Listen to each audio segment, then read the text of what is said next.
குறள் 4. வேண்டுதல் வேண்டாமை இலானடி சேர்ந்தார்க்கு யாண்டும் இடும்பை இல. ஊக்கமளிக்கும் கதை தமிழில். ஒரு ஊர்ல ஒருத்தர் இருந்தாரு. அவரு ரொம்ப பேராசைக்காரர். எல்லாத்தையும் தனக்கே வச்சுக்கணும்னு நினைப்பாரு. அதனால அவருக்கு நிறைய பணம் இருந்துச்சு. ஆனா அவரு சந்தோஷமா இல்ல. ஏன்னா அவரு எப்பவும் பயந்துகிட்டே இருந்தாரு. யாராவது தன்னோட பணத்தை எடுத்துக்கிட்டு போயிடுவாங்களோன்னு பயம். ஒரு நாள் அவரு ஒரு துறவிய பார்த்தாரு. துறவி அவர்கிட்ட இந்த குறள சொன்னாரு.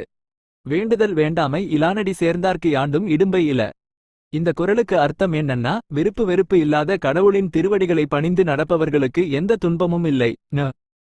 அவரு அந்த குறள படிச்சிட்டு தன்னோட பேராசைய விட்டாரு. எல்லாருக்கும் உதவி செய்ய ஆரம்பிச்சாரு. கடவுள் மேல நம்பிக்கை வச்சாரு. கொஞ்ச நாள்ல அவரு ரொம்ப சந்தோஷமா இருந்தாரு. அவருக்கு எந்த பயமும் இல்ல. இந்த கதை நமக்கு என்ன சொல்லுதுன்னா, பேராசை இருந்தா நம்ம சந்தோஷமா இருக்க முடியாது.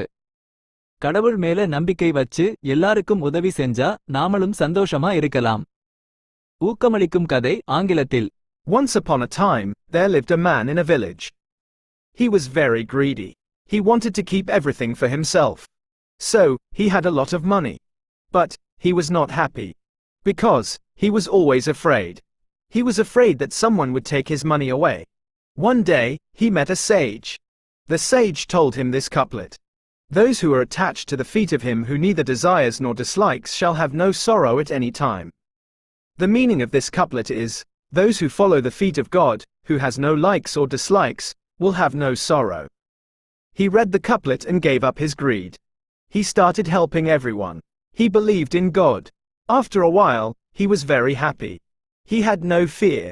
This story tells us that if we are greedy, we cannot be happy. If we believe in God and help everyone, we can also be happy.